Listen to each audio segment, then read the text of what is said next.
I came back to New Orleans not because I wanted to, but because no one else in the family would. After my dad passed, I was the only one left who still felt a pull toward the city. Everyone else had moved on, out west, up north, anywhere but here. But something in me couldn't let it go. Katrina changed everything. I was 15 when the storm hit. My family got out in time, but not everyone did. Some neighborhoods never came back. Some stories never had endings. 20 years later, I found myself standing outside Mount Olive Baptist Church, or what was left of it. My uncle James had asked if I could help with cleanup. Nothing official, just volunteers trying to clear out and maybe salvage a bit of history. The roof was gone. Mold had overtaken half the walls, but the frame was still holding, stubborn like everything else in this city. We were 3 days into the cleanup when I found the pew. It was wedged in the back corner of what used to be the sanctuary. Most of the seating had either rotted away or been removed years ago, but this one pew was still there, damp but intact. I started scrubbing it out of habit more than anything, trying to get rid of the grime that coated every inch. That's when I saw the names. 12 of them carved deep into the wood. Some letters were crooked, like a child had used a pocket knife. Others were careful, deliberate. You had to be looking to notice them. I almost missed them entirely. Ruth Bailey, Samuel Cross, Alma Jennings, Ezekiel Moore, Leanne Douglas, and 7 more, equally unfamiliar.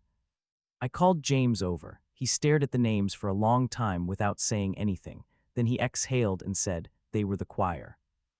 I didn't understand at first, but then the memories came back, scattered headlines, whispered conversations after the storm. The church choir from Mount Olive. They stayed too long waiting on the bus that never came. 12 people, all presumed dead when the floodwaters hit, but no one ever found their bodies. No search teams, no proper funerals, just a name on a list and an unmarked grave in memory.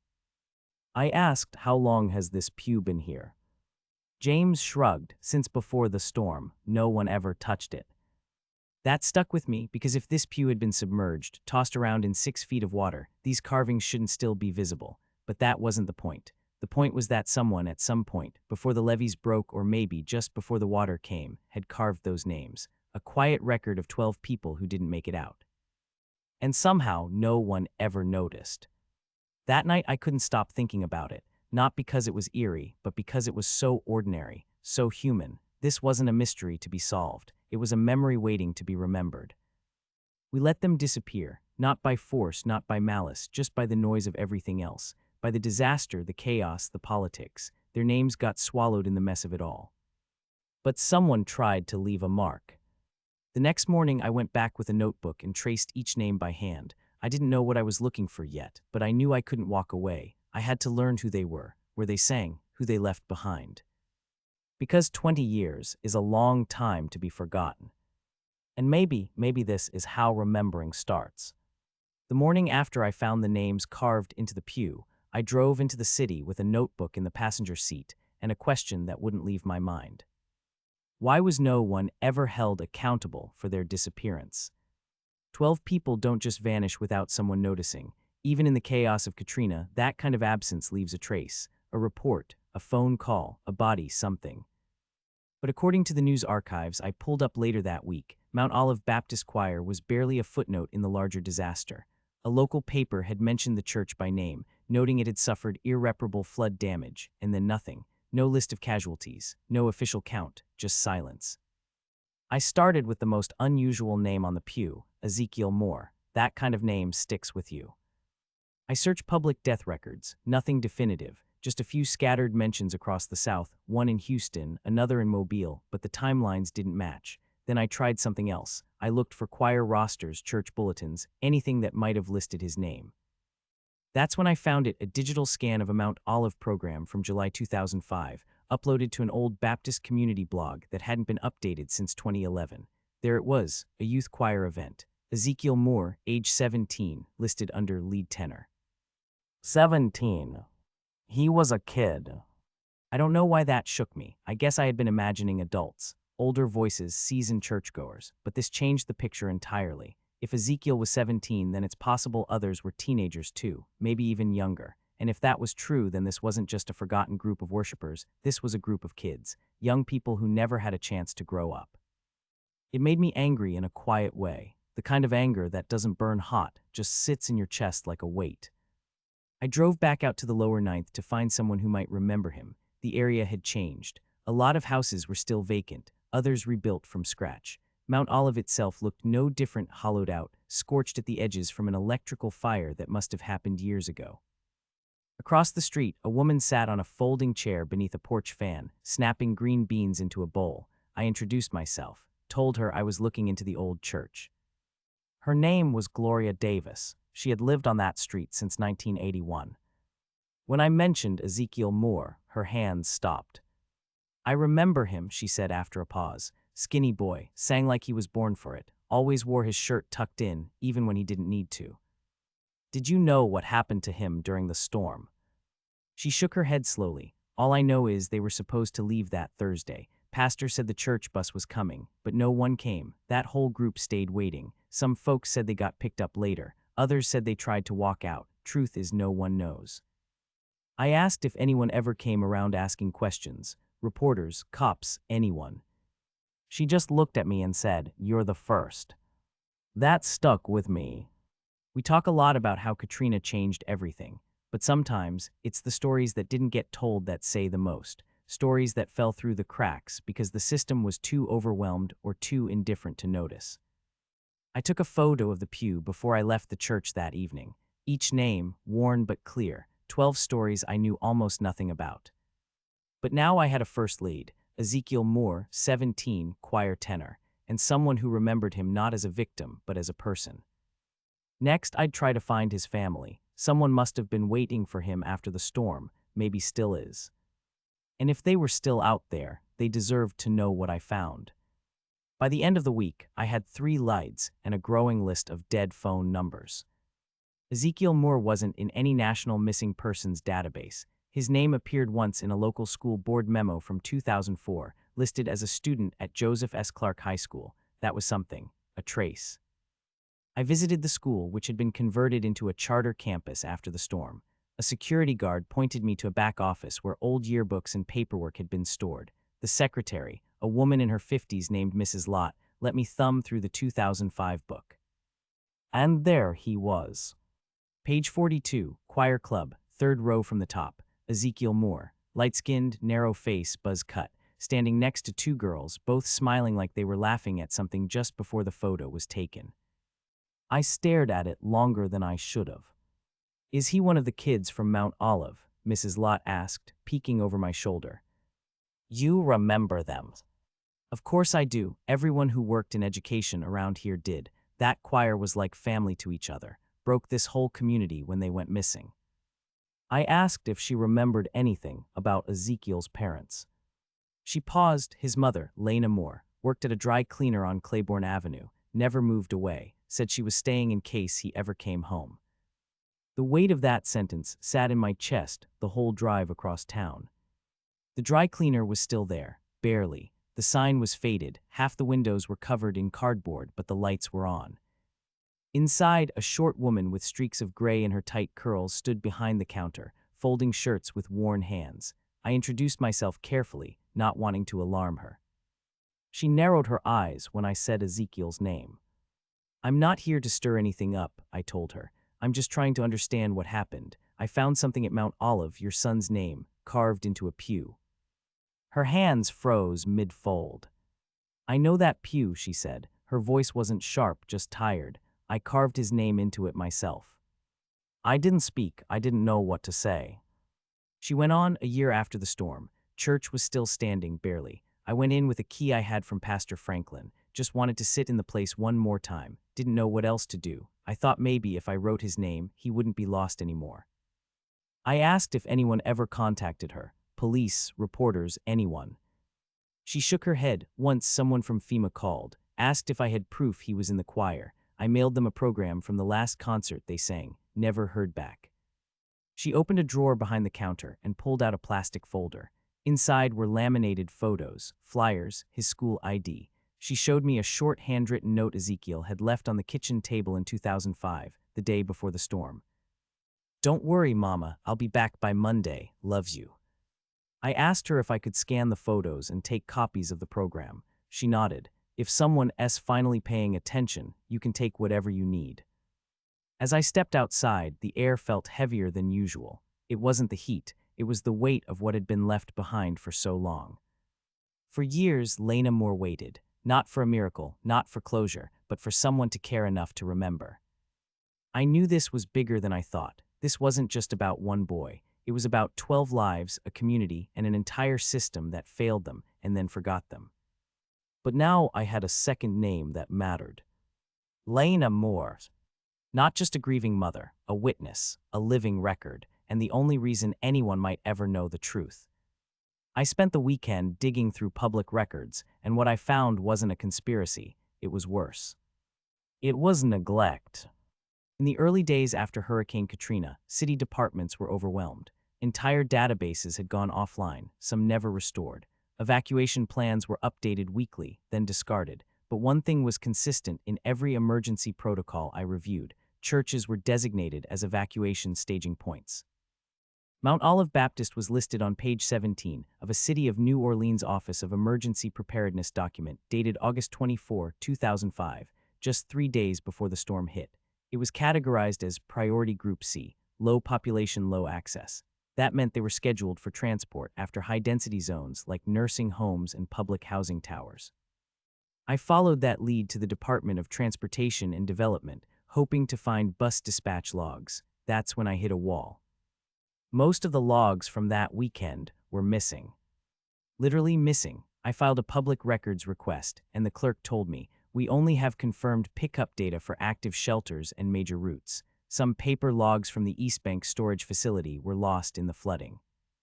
"How do you lose records that determine who lived or died?" I asked. He just gave me a tired look. "People were trying to survive, sir. That's how." It didn't sit right. Especially after I learned something else. One bus was assigned to Mount Olive, scheduled for pickup at 3:30 p.m. on Saturday, August 27th. It never arrived. That meant 12 people, including minors, waited for transportation that was officially on a route, and no one ever followed up. I started calling anyone who might have been involved in transportation logistics at the time. Most were retired, a few hung up, but one agreed to talk off the record. His name was Terry Dolan, a former NORTA route supervisor. We met at a diner in Kenner, halfway between his new place and the city. He looked to be in his 60s, white goatee, hands that wouldn't stop fidgeting with a sugar packet. When I mentioned Mount Olive, he nodded slowly. "I remember that route. I assigned it myself." "So what happened?" He sighed. "Driver never made it." "Why?" "Because that morning, someone rerouted him to a hospital down by Claiborne that had just issued a distress call, said they needed urgent evac. That bus got redirected, never came back." "Who rerouted it?" Terry hesitated. "That's where it gets murky. Orders came down from a mobile command center. Some weren't logged. Communications were chaos. We didn't have a unified radio system then. Half of our guys were using cell phones that barely had reception." "Did anyone ever go back to Mount Olive?" "No idea. We were told not to. Focus shifted to shelters with higher populations." 12 people, that's all it took to get erased from the list. I left that conversation angrier than before, not because of malice, but because of systemic failure, miscommunication, prioritization decisions made in panic, and no one ever returned to clean it up. The next day, I went back to see Lena Moore. I told her about the rerouted bus, the missing logs, the chain of decisions no one ever traced. She didn't cry, she just looked at me and said, "So he was never supposed to be left behind, but he was anyway." I nodded. "Then I want you to find the rest," she said. "All 12, tell their families, tell them they mattered." And just like that, my quiet curiosity became something else entirely, a mission, not because I thought I could fix what happened, but because someone needed to finally do what should have been done a long time ago. Make a record. Not a headline, not a tribute, a record, the truth unvarnished. Next on my list, Ruth Bailey. I had a name, a program listing, and one old photo. It wasn't much, but then again, that's all I had when I started looking for Ezekiel. Finding Ruth Bailey started with a choir photo and a church bulletin. She was listed as a mezzo-soprano, one of the few adults in the group. According to the 2005 program, she'd helped coordinate rehearsals and taught voice to some of the younger kids, including Ezekiel. I figured someone like that wouldn't just disappear from records. I was half right. Her name popped up in a 2004 city employment roster. Ruth Elaine Bailey, employed part-time as a paraeducator in the New Orleans Parish School Board.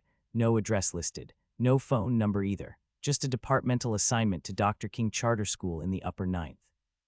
The school was gone now, condemned after the storm.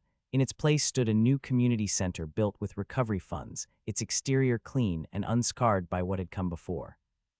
Inside, I found an older woman behind the front desk. She wore reading glasses that kept sliding down her nose and spoke with the quiet authority of someone who'd seen everything at least twice. When I asked if anyone remembered Ruth Bailey, she studied me for a beat before answering. "You the one who came looking for that choir boy's family last week?" "I am." She nodded slowly. "You got a pen?" I handed her my notebook. She scribbled down an address on Desire Street, just a few blocks east. Her cousin lived there. I don't know if he still does, but if anyone knows where Ruth came from, it'd be him. The house on Desire Street was barely standing. Blue tarp still covered part of the roof, and the porch sagged like it had been tired for years. A man was sitting in a plastic chair, smoking in the shade. He watched me approach with cautious eyes. I introduced myself, told him I was looking into the Mount Olive Choir, specifically Ruth Bailey. "I'm her cousin," he said, "Marvin Tisdale, but Ruth ain't here." "Do you know what happened to her?" "She left the morning the storm came," he said, packed a bag, told me she was staying with the kids at the church until the bus came. "You never saw her again?" "Nope, cops came by weeks later, asked some questions, took a statement, but they never followed up. Ruth's name wasn't even on the official casualty lists. I checked 3 times. He pulled out a shoebox of old documents and newspaper clippings. Inside were photos of Ruth in choir robes, hugging students, standing behind tables full of sheet music. She looked kind, grounded. "She didn't have kids of her own," Marvin said. "Those choir kids, that was her family." I asked him what he thought happened. "I think she waited. I think they all did. Trusted the system to send a bus. Trusted the church. Trusted God. And when no one came, he stopped. They didn't have anywhere else to go." I asked if he'd be willing to talk on the record. He agreed, said maybe it was time. Before I left, he handed me something, a thin booklet, Mount Olive Choir Annual Report 2005. Inside were schedules, rehearsal notes, member bios, most of them handwritten. Under Ruth Bailey's section, she had written, "Our strength isn't just in our voices, it's in showing up for one another." I closed the booklet slowly. This was the second time in a week I'd held the last known words of someone who'd vanished, not in mystery, but in neglect. As I walked back to my car, I looked around the street. Empty lots, cracked sidewalks, a city still bearing the weight of what happened 20 years ago. It was becoming clear, these 12 people weren't forgotten by accident. They were pushed aside by a crisis that didn't have room for small numbers, people who didn't make headlines, people who waited their turn and waited too long. Next, I'd look into Samuel Cross, listed as the church pianist. Maybe his family still had records. Maybe they remembered the rehearsals, the performances, the last night before everything broke. But something deeper was forming beneath the facts and documents. These weren't isolated disappearances. This was a case of systemic abandonment, with no one left to hold the city accountable until now. I hadn't planned on going back to Mount Olive so soon, but there was something I couldn't shake. It wasn't just the names or the missing records or the silence. It was how quiet everything still was. 2 decades later, there was no memorial, no plaque, no closure.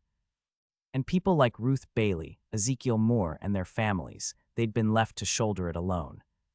I spent the morning back inside the church's remains. The air was dense with dust, the kind that sits in your lungs for hours after you leave.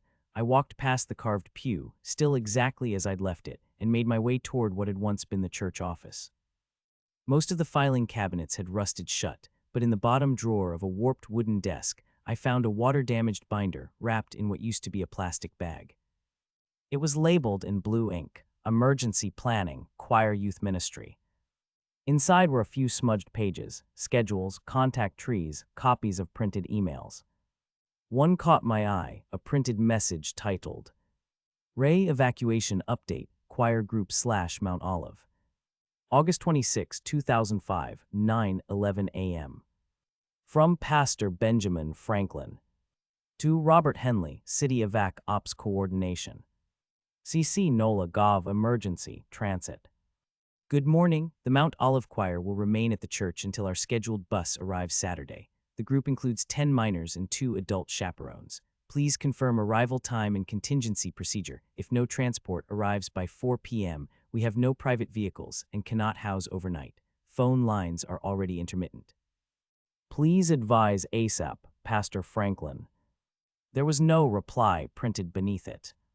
I double-checked the folder. Nothing, no confirmation, no timestamped receipt, no outbound call logs.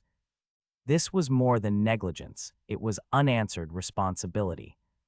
I took a photo of the email and called the one name I hadn't yet followed, Robert Henley. He'd been part of the city's emergency operations team back in 2005, public-facing, the kind of name that showed up in press conferences for about a year, then disappeared. To my surprise, I found him, retired now, living in a condo outside Baton Rouge. After a few voicemails, he agreed to meet just to clarify. We sat across from each other at a diner off I-10. He looked like a man who carried the weight of too many forgotten things. I slid my phone across the table, the photo of Pastor Franklin's email on the screen. Henley didn't flinch, but he didn't speak for a long time either. I remember that one, he finally said. There were dozens like it, small groups, isolated. We couldn't reach half the churches by the time the storm turned. This one reached you, I said. He nodded. Yes, it did. So what happened? He rubbed his eyes. That weekend, we had 2 priorities, hospitals and nursing homes. We were short on drivers, buses, fuel. Once the levees broke, everything we had went to survival. Every decision we made after that was triage. I kept my voice calm. Why wasn't the choir rescheduled? They were. I approved it personally. A NORTA bus was sent the next morning, but the driver called in a reroute. By the time we realized it, Mount Olive was underwater. But there was no follow-up. No, there was. And no investigation. He hesitated again, no formal one. He paused, then added, I sent a report to my supervisor that week, marked it incomplete. I assumed someone would clean it up after. They didn't. It wasn't malicious, but it was damning. People made calls, others rerouted buses, and 12 people disappeared into the cracks of an overwhelmed system that no one ever repaired. Back in the car, I listened to the audio recording 3 times. Then I sent it, along with the email scan, to Lena Moore. She replied a few hours later. I always knew it wasn't an accident, but thank you for proving it. Her words hit harder than anything I'd read in a file. Because behind every incomplete report was a mother still waiting, a cousin still holding onto a photo, a pew with names no one asked about. I knew now that this wasn't just a story about what happened during the hurricane. It was a story about who we failed to come back for. Next, I'd go looking for Leanne Douglas, the youngest name carved into the wood, age listed as 14, a girl who, according to one program line, dreamed of becoming a teacher. I didn't know where her trail would lead, but I knew now that following it was no longer optional. Her name was Leanne Douglas, and it was carved small, almost tentative, into the far end of the pew, as if her hands weren't strong enough to dig in deep, or maybe she hesitated. Maybe she didn't think her name would matter. She was 14 when Katrina hit. The church bulletin from August 2005 had a short note beside her name.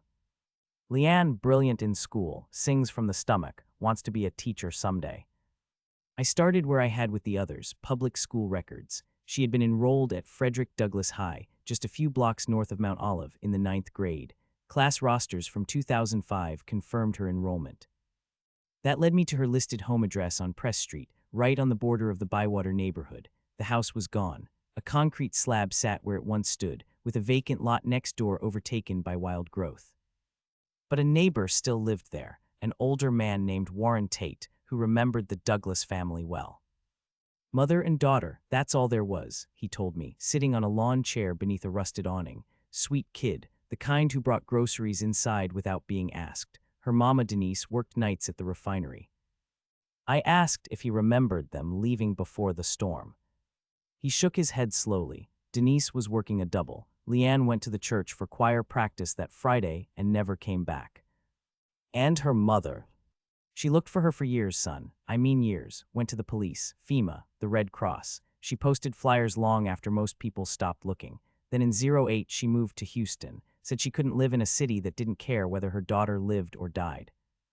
He gave me a Houston area code and an old landline. Don't know if it still works, but that's all I got. It took 3 tries. On the 4th, someone answered. Mrs. Douglas. The voice on the other end was cautious, low. Who's asking? I introduced myself and explained what I was doing. I told her I'd spoken with Lena Moore and Marvin Tisdale, that I'd found Leanne's name carved into a pew inside Mount Olive. There was a long silence. Do you still have the choir bulletin? She asked. Yes. Can you read her lines? I did. When I finished, her voice cracked just once. That's her, that's my Leanne. We spoke for nearly an hour. She had fought for years, letters, voicemails, interviews. None of it went anywhere. She said the only thing she still had was a voicemail from Leanne, left the night before the storm. She had never listened to it all the way through. I couldn't bring myself to, she said. I saved it, transferred it from phone to phone, maybe because I needed proof she existed, maybe because I wasn't ready to hear goodbye. I asked if she would be willing to share it. That night she emailed me the file. I listened to it alone, in my hotel room, with the door closed and the city humming faintly outside. The audio was scratchy, clipped in places, but her voice was clear enough. Hey mama, I'm at the church. Practice ran long, but it's okay. Pastor says we're staying here till the morning and the bus comes. Everyone's fine. We're gonna do a final run-through tonight and Ezekiel's playing piano. I wish you could hear it. It's so pretty when the sun comes through the window. Don't worry, okay? I'll see you Sunday. That was it. No panic, no fear, just a kid trusting the world to take care of her, trusting the bus would come, trusting the adults, trusting the system. The timestamp on the file read August 26, 2005, 6:04 p.m. The storm hit landfall 36 hours later. I forwarded the voicemail to Lena and Marvin, then, with Denise's permission, uploaded it to a private archive I'd started keeping. It wasn't for the public, not yet, but it would be, one day, when the record was ready. The next day, Denise called me again. I thought I was done with this, she said, but if you're really telling this story, I want people to know who Leanne was, not just that she died, but that she had a voice. You still have the sheet music? I asked. I have all of it. She scanned and sent everything, 3 songs she'd sung in that final concert, notes in the margins, doodles, one marked in big red ink. Mount Olive Youth Choir, our last rehearsal before nationals. I read that line 10 times. This wasn't just a local church group. They were preparing for something bigger. That detail hadn't shown up in any of the files, and it changed the scope of the story. They had a plan, they had a future. And someone took that away from them, not by force, but by absence, by no one showing up. Next, I'd look into the church leadership, specifically Pastor Benjamin Franklin, who sent the unanswered email about the bus. He was never listed among the missing. That meant either he left before the storm or his disappearance went undocumented. It was time to find out which. Until this point, every name I'd found had come from carvings, bulletins, or memories. No official records, no lists, no city acknowledgments. But there had to be one person who knew exactly who was in that church on the last day, Pastor Benjamin Franklin. He'd been copied on the evacuation email. He was the one who coordinated the youth choir, and from what I'd gathered through scattered mentions in bulletins, he was there with them, at least through Saturday morning.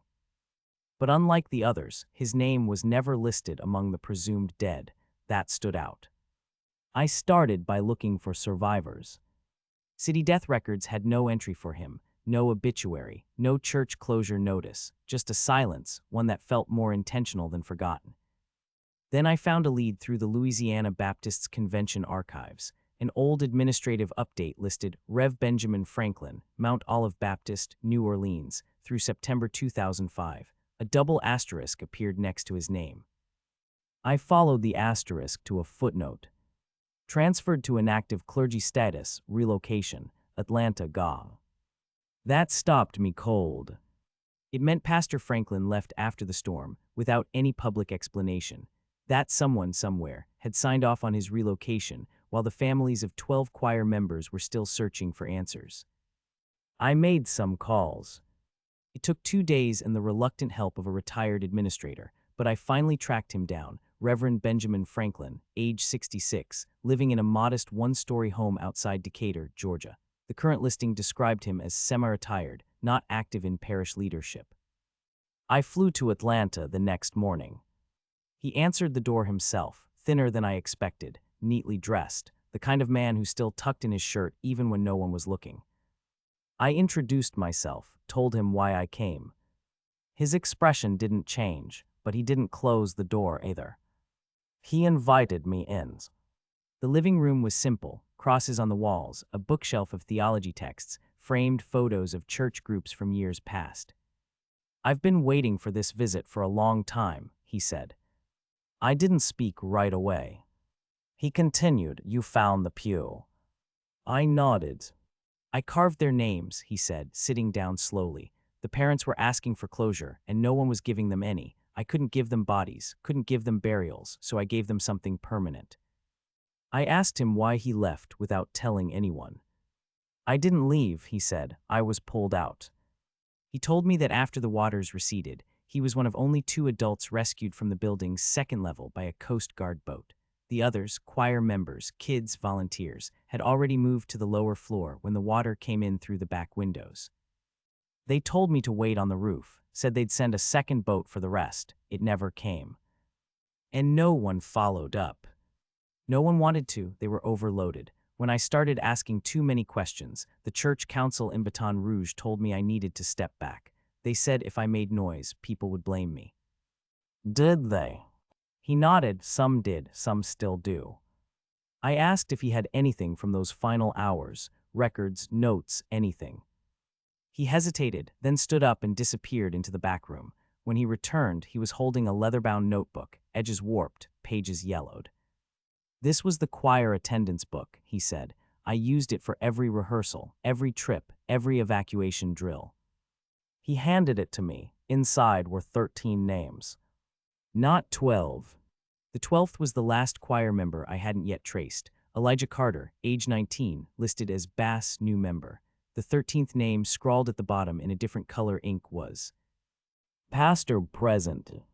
I flipped through the earlier pages. Each entry was meticulous. Dates, notes, initials, attendance checks. There were hand-drawn diagrams of seating arrangements. One page showed the August 27th evacuation plan, with estimated pickup time and the words, "Contingency, remain in place until city confirms reroute." No one ever confirmed. The last page was dated August 28, 2005, just before landfall. The ink had blurred from water damage, but I could still read the final note. Tried to reach city again, phones dead, storm moving faster than forecast, choir calm, singing tonight at 8, Ruth leading, God be with us. B. Franklin. I took a breath and closed the notebook. Here it was, proof of who was there, how they waited, what they were told, and how they were left behind. I asked Reverend Franklin what he wanted to do with it. "Tell their story," he said, "if no one else will." I promised I would. I returned to New Orleans with the ledger in my bag and 13 names echoing in my mind. It wasn't just a notebook anymore. It was a record, one the city had never kept, or worse, chose to ignore. The first thing I did was scan every page and make multiple copies. I backed up the files in 3 places. There was no way I'd let this disappear, not after 20 years of silence. Then I requested another meeting with the Office of Emergency Preparedness, this time with a formal request for public comment. I brought the ledger. I brought the scanned emails. I brought the voicemail from Leanne and the interview transcript from Robert Henley. They assigned me to a public records liaison, a woman named Stacy Keller. She was younger than most of the department heads I'd dealt with, early 40s, clean-cut, precise. She greeted me with a polite smile, but her eyes sharpened the moment she saw the material I'd brought. I placed the ledger on the table between us. She flipped through it slowly, carefully.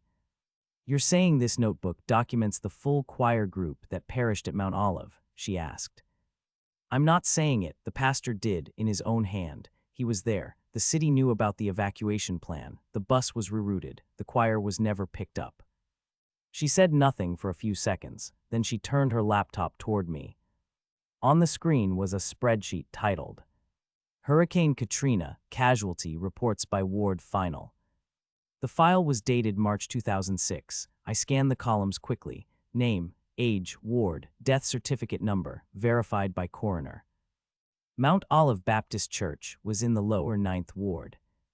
But nowhere on that list did I see Ezekiel Moore, Leanne Douglas, Ruth Bailey, Elijah Carter, Alma Jennings, or any of the other names from the pew. I looked at Stacy. You see the problem.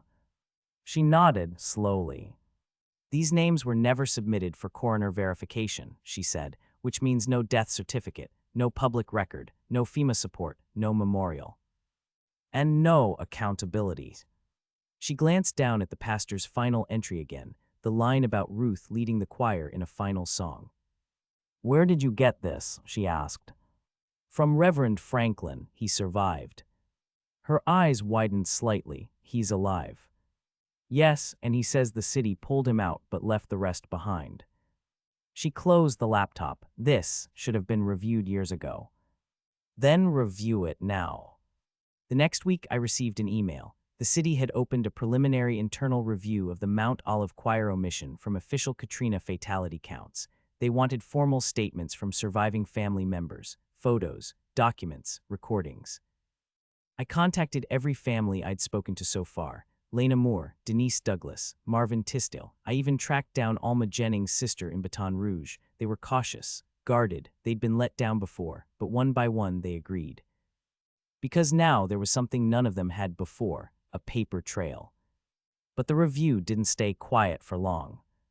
Within 2 weeks, a local journalist from the Times-Picayune caught wind of the investigation. She called me for a quote. I told her the truth.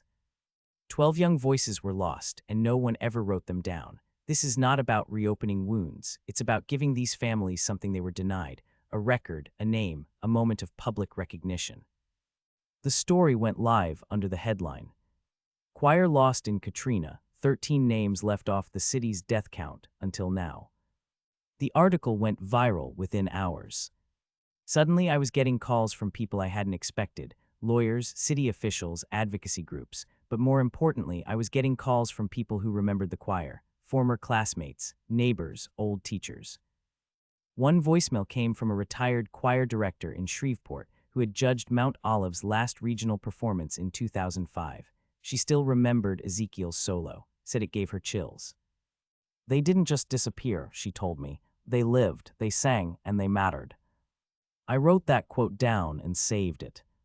Because I knew what came next would be harder. Getting the city to officially amend its records, to issue 12 long-overdue death certificates, and to fund a memorial in the place where Mount Olive once stood. But I had proof now. I had names. I had stories. And I had momentum. There was only one name left to trace, Elijah Carter, the final choir member listed by Reverend Franklin. No one had mentioned him yet. No one had claimed him. Which meant he was either the most overlooked or the most important piece left. Elijah Carter, the 13th name in Reverend Franklin's notebook, the only choir member no one had spoken of, not even the families, not the neighbors, not the teachers, just a single, handwritten entry beside his name. Bass new member, joined 8/22. That was 5 days before Katrina made landfall. Something about that bothered me. The other choir members had been practicing together for months, preparing for regional finals, coordinating with local churches, building relationships. But Elijah, he joined just before the evacuation. I started by looking through public school records in Orleans Parish. Nothing. No enrollment, no attendance, not even a disciplinary note. I widened the search to adjacent parishes. Still nothing. Next, I checked youth program rosters tied to Mount Olive, thinking maybe he was brought in through a church initiative. No trace, no applications, no mention of his name in bulletins, newsletters, or event registrations. It was as if Elijah Carter never existed before August 22, 2005. I called Reverend Franklin again. "Do you remember Elijah?" I asked. There was a pause on the line, then, "Yes, I remember him very well." His voice was heavy. He wasn't from our neighborhood. He was placed in our care by a woman from a shelter on Chef Mentour Highway. said he'd been separated from his foster placement. No ID, no cell phone, just a name. Was he with a social services agency? That's what I was told. I didn't ask questions. I was focused on the kids. She said she knew the storm was coming and wanted to get him somewhere safe. Said our church was better equipped to shelter him than the shelter was. And you accepted him? Yes, that's what we were there for. I gave him a blanket and a seat. The others welcomed him. He had a low, powerful voice, fit right in with the basses. He paused again. I remember, he said quietly. On that last night, he stayed after everyone else had gone to bed. He helped me stack chairs, told me this was the first place that ever felt like home. I hung up and stared at my notebook. This changed everything. If Elijah had been in the state system, then someone somewhere had to have filed a report when he didn't return, a foster agency, a social worker, a temporary placement record, some kind of paper trail. I filed a public request through the Louisiana Department of Children and Family Services, DCFS. Weeks passed with no response. Then one afternoon, I received a letter in the mail, not an email, not a phone call, a typed letter with no return address. Inside were two documents. One was a DCFS transfer memo, dated August 21, 2005. The recipient field listed Temporary Youth Shelter, Chef MENTURHWI. The memo authorized the emergency relocation of Elijah Carter, age listed as unknown, estimated 16-18, no formal identification. It referred to him only as intake from Baton Rouge Holding Center.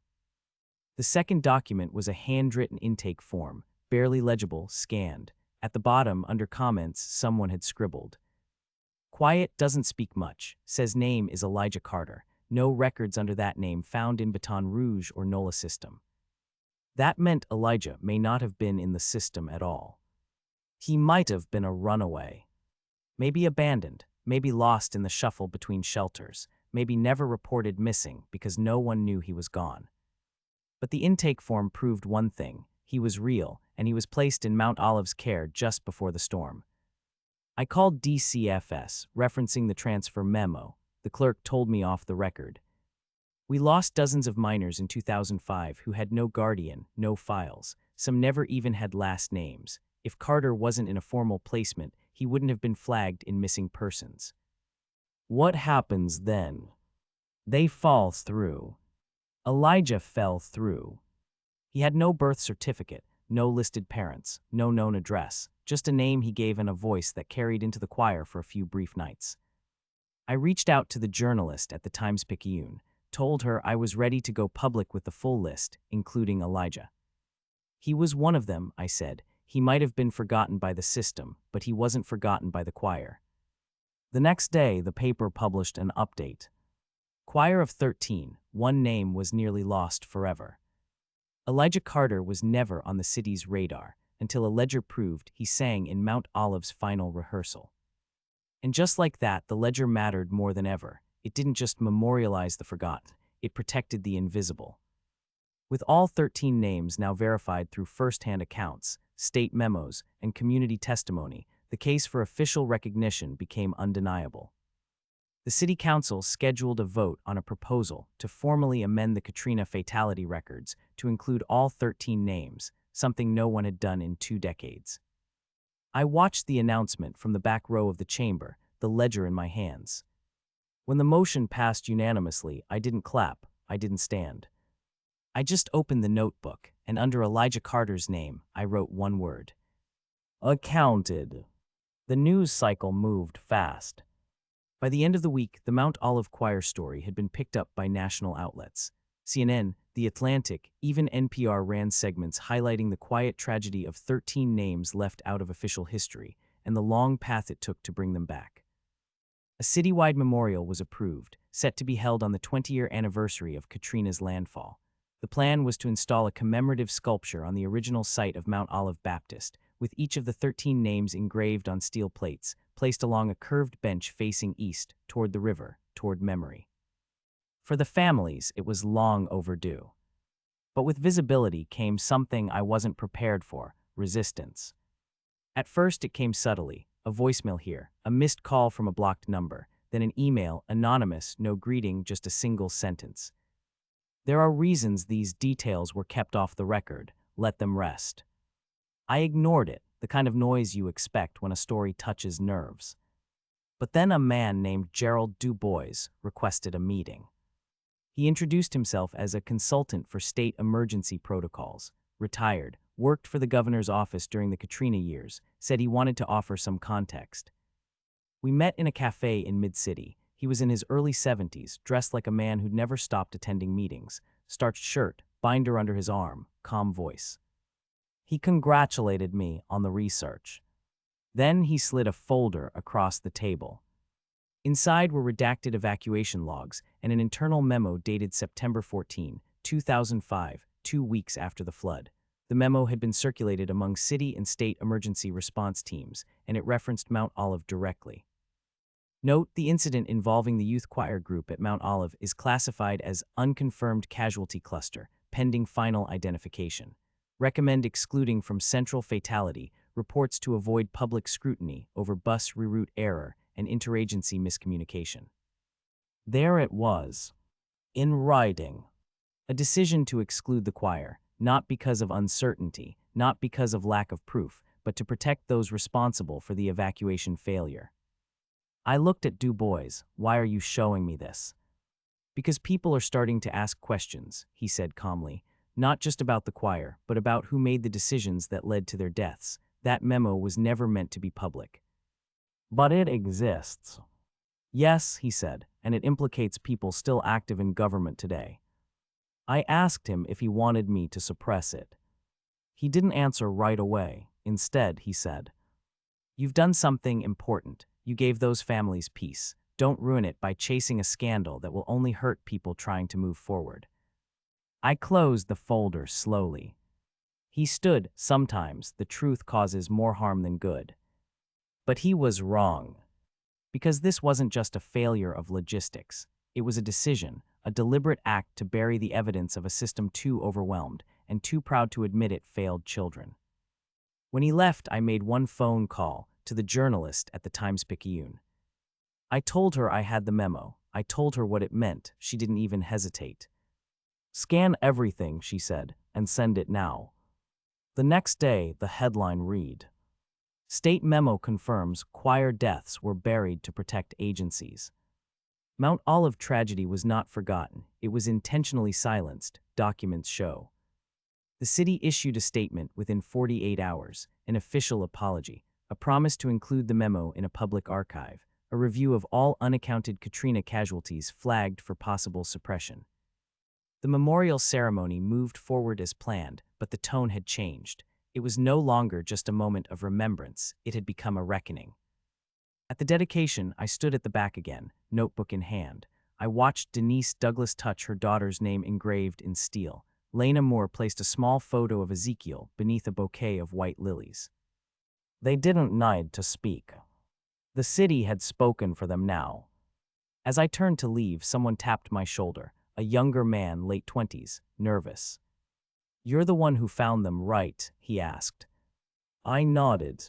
He pulled something from his pocket, a folded flyer. It was from 2005, a Mount Olive choir concert program. On the back, in faded pen, was a name I didn't recognize. Marian G. She was supposed to sing that night, he said. Didn't make it to practice. Got stuck out of town with her aunt. She's alive, but she's never talked about it. My breath caught. 14 names. Her name was Marian Grant. I found her in Lafayette, working as a high school guidance counselor. She was 28 now, quiet, polite, and hesitant when I called. She said she didn't talk about the choir, not even with her family. I told people I just didn't make it, she said. That's all I ever said.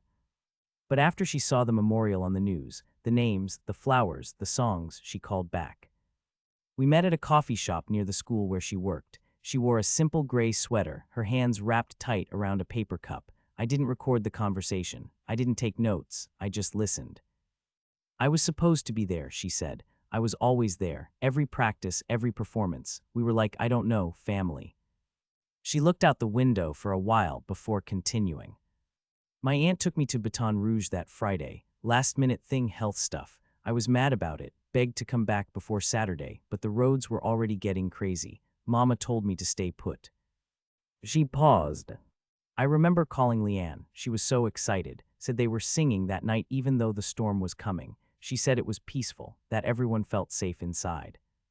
Then she looked at me. I still hear her voice sometimes. I asked if she wanted to tell me what the choir was like, what they were like. She nodded slowly. Ezekiel would hum when he was nervous. Ruth always made us stand straight, said posture mattered more than pitch. Elijah, he didn't talk much, but when he sang, you felt it in your spine. Alma had this way of laughing that made the whole room feel warm, and Leanne, her voice caught. She was the glue. I asked if they were afraid before the storm. No, she said. They trusted the adults. They trusted Pastor Franklin. They believed someone was coming. She took a long breath. I didn't know surviving could feel this much like guilt. We sat in silence for a while. When she finally stood, she handed me something, a faded copy of their final rehearsal set list, handwritten on choir stationery. At the bottom, a note in Leanne's handwriting. Let's sing like someone's listening. I took that line with me, not just on paper, but in purpose. The memorial ceremony took place on August 29, 2025. There was no parade, no choir, just a simple circle of folding chairs, 13 candles, and the steel names shining in the morning light. Families came, officials came, so did reporters, but it was the silence that mattered. Lena Moore read a poem. Denise Douglas placed a framed copy of Leanne's voicemail on the bench, and Reverend Franklin, frail but resolute, stood and said, "They are not forgotten, not because we built something in their name, but because someone went looking." I stayed until everyone else left. And before I turned to go, I ran my hand across each engraved name. Ezekiel Moore, Ruth Bailey, Leanne Douglas, Samuel Cross, Alma Jennings, Elijah Carter, Tobias Green, Rachel Long, Carla Mason, Benjamin Hart, Eve Thomas, Jonathan Ward, Pastor Benjamin Franklin, survivor. I added one more in my notebook only. Marion Grant, survivor. Because remembering isn't about how they died. It's about how they lived and who finally stood up to say, they were here, and now they always will be.